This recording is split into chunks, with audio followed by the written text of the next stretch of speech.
Bonsoir à tous, bienvenue, nous sommes le mercredi 18 janvier et comme chaque mercredi, le pape livrait ce matin sa catéchèse au cours de l'audience générale.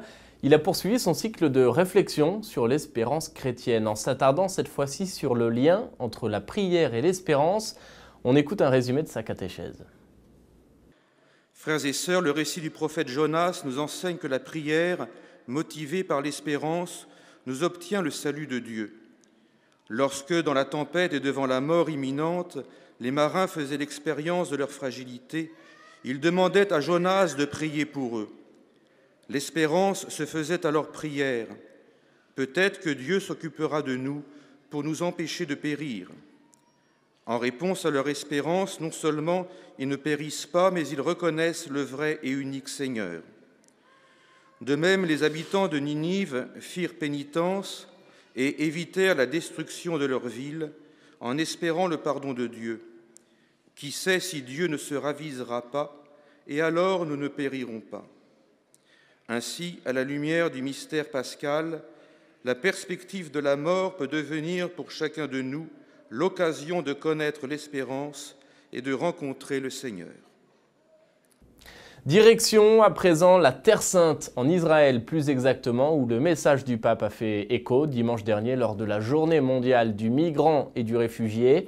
Une journée spéciale a été consacrée à cette thématique à Jaffa de Tel Aviv. Illustration en images avec ce reportage réalisé par la Custodie de Terre Sainte.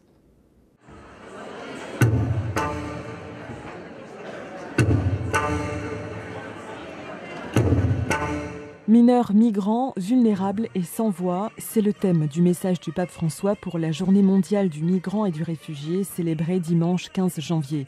Un thème plus que jamais actuel. En 2016, ce sont en effet quelques 26 000 mineurs non accompagnés qui ont débarqué sur les côtes italiennes. C'est au cours d'une messe célébrée à Jaffa de Tel Aviv que l'administrateur apostolique du patriarcat latin de Jérusalem a attiré l'attention sur cette dure réalité, soulignant combien les réfugiés constituaient une part essentielle de l'Église de Terre Sainte, où la situation s'avère complexe. C'est une situation riche de vie, mais également porteuse de nombreux problèmes, comme les abus, l'injustice qui touche les travailleurs exploités ou vivant dans des conditions épouvantables, le problème des réfugiés, souffrant le drame d'être séparés de leur famille, des problèmes qui existent dans le monde entier et qui font partie de la vie de cette société.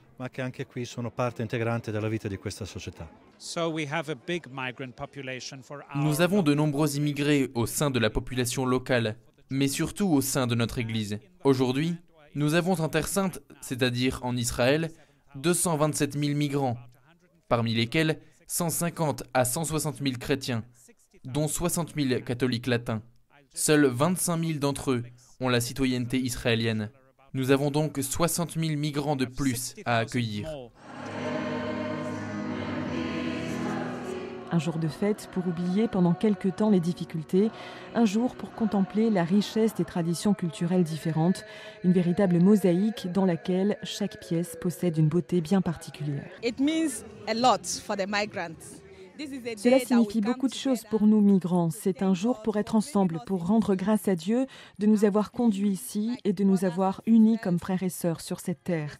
Nous croyons ce que dit la Bible. Et comme chrétienne, être ici sur cette terre signifie tellement de choses.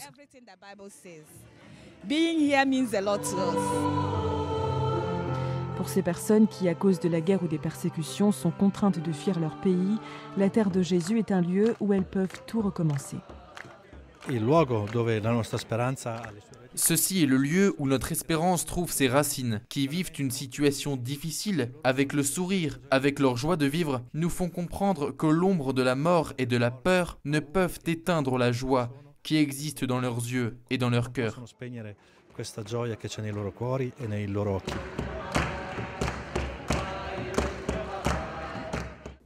C'est la fin de cette émission. Merci de l'avoir suivi. Je vous souhaite à tous une agréable soirée.